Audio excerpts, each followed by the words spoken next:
السلام عليكم ورحمة الله وبركاته. ازيكم يا حبايب قلبي؟ عاملين ايه؟ وحشتوني والله العظيم. اخباركم ايه؟ معلش لو كنت بتأخر عليكم في الفيديوهات، كنت تعبانة وكده فما كنتش بصور. معلش انا اسفة، اعذروني. النهارده هاخدكم معايا لابسين كده ورايحين فين؟ رايحين عند بيت ابويا. هاخدكم معايا هناك واصور لكم واوريكم الاجواء هناك عاملة ازاي. يلا اشوفكم هناك، باي.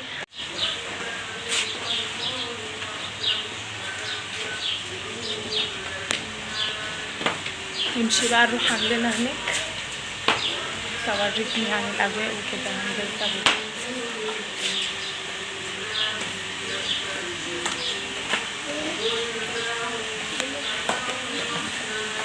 يلا اشوفكم هناك، باي.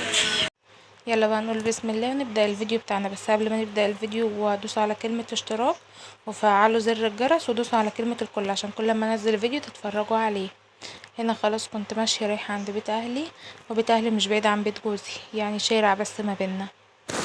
هنا بقى كنا رحنا وفطرنا وقعدنا شوية وبعدين قمنا بقى عشان نجهز العشاء. هنا كده كنا حطينا مية غلط ونزلنا فيها باللحمة. قلت بقى ما اخدكم معايا كده اوريكم الاجواء هناك عاملة ازاي وكده. خلاص حطيت اللحمة، وهنا كنت بغسل طماطم بقى عشان كنا نعمل بطاطس. فانا قلت لازم اشارككم يومي يعني واوريكم زيارتي عند بيت اهلي. وبيت اهلي مش بعيد، يعني في ثانية بكون عند بيت ابويا. ما بركبش اي مواصلة خالص، اقل من دقيقة بكون هناك في البيت. هنا بقى ايه، حطيت الحلة بتاعتي على النار، حطيت فيها سمنة وزيت، ونزلت فيها بصلاية حلوة كده، مش كبيرة، متوسطة يعني. نزلت على السمنة بتاعتي بالبصلاية لحد ما بتحمر، وبعدين بنزل عليها بالطماطم. بجد كان يوم جميل. هنا كده كان تقريبا بعد العصر، يعني كنت رحت انا على الساعة 2 كده او 2 الا تلت.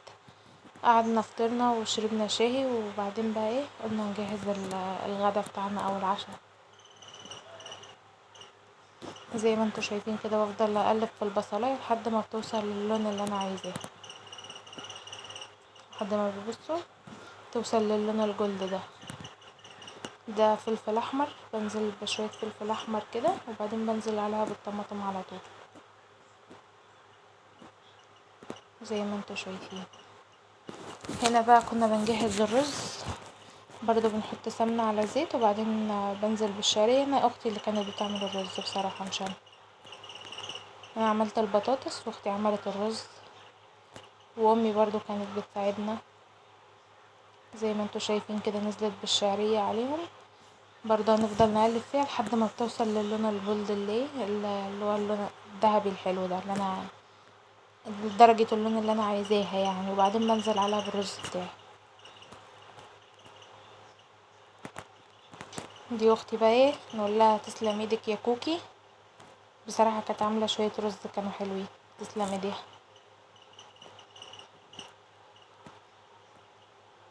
اهو نفضل نقلب في الشعرية لحد ما توصل للون ده كده.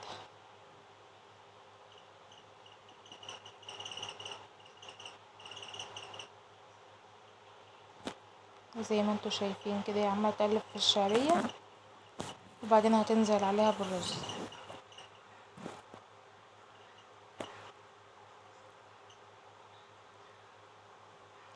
اهو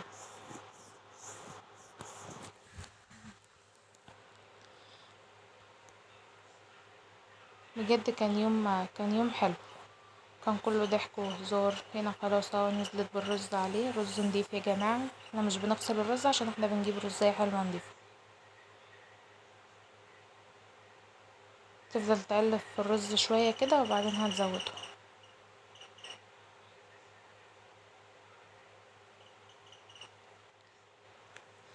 قعدنا ضحكنا وهزرنا.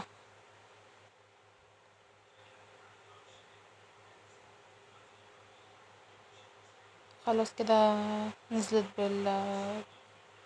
بالشوربة على الرز. مش شوربة، هي مية بصراحة. كان في شوربة لحمة بس هما بيحبوا يزودوا بالمية.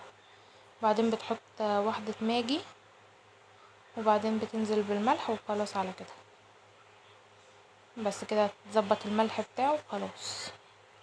هنا بقى كنت بجهز الملوخية، كنا غسلناها، امي كانت قرطفتها وانا غسلتها، وكنت قاعدة قلت اخرطها كده عقبال ما الرز يستوي، زي ما انتوا شايفين كده.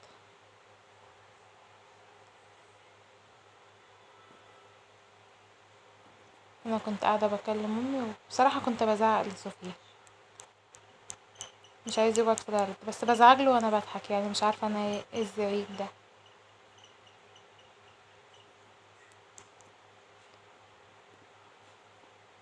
زي ما انتوا شايفين كده بفضل اخرط في الملوخية، وبعدين بقى هقوم اعمل هو كده. الرز كنا زودناه، واللحمة كانت استوت، والبطاطس كانت لسه على النار تقريبا.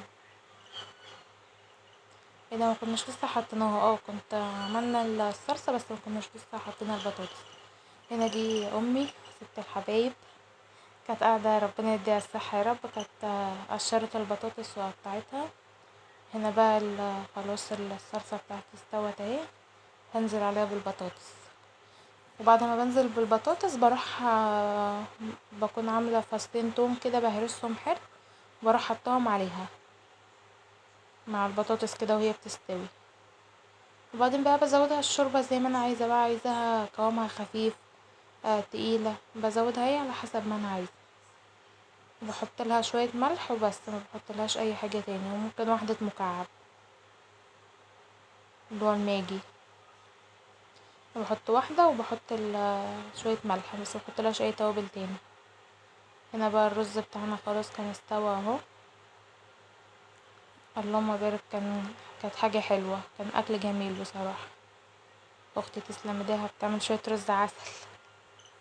هنا بقى خلاص عملت الملوخية، خلصتها ونزلت عليها بالشوربة بتاعتي غلط، ورحت نازلة بالملوخية عليها.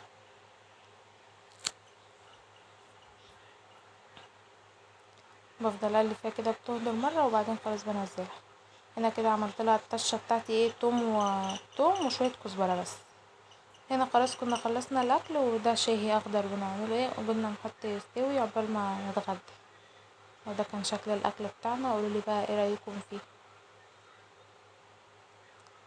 هنا بقى خلاص اتغدينا، واختي عملت لي شاي، قلت اقعد اشرب الشاي يعني كده. خلاص هنا كنا غسلنا المواعين ووضبنا المطبخ، خلاص بقى كنا بنعمل ده شاي اخضر، نحطه بيستوي براحته، وكل شويه بنزوده شويه ميه كده ولحد ما بيستوي، بعدين بنصفيه وبنشربه. بنعمل منه 3 ادوار، يعني نصفي دور وبعدين بنسيبه يستوي تاني وناخد دور تاني وكده يعني. لو وصلتوا لحد هنا ما تنسوش تكتبولي اكتر حاجه عجبتكم في الفيديو، وما تنسوش تصلوا على النبي وتكتبوا لي حاجه حلوه في الكومنتات. ما تنسوش تعملوا لايك يا جماعه، اهم حاجه اللايك. هنا امي كانت بتعمل لنا الشاي ده. هنا كده كنت بصفي الدور التاني، بنحط له نعناع. الدور الاول مش بنحط له، اما التاني والتالت لازم بنحط له نعناع. حتى شويه ميه على النعناع كده نصحصحه. بصراحه بتبقى كوبايه شاي حلوه، كنت بوريها لكم اهو. خلاص بقى خلصنا وكلنا بطيخ وكلنا اناناس. وهنا كده كنا بنعمل شويه فشار. متنسوش تصلوا على النبي، واشوفكم في فيديو جديد. يلا باي.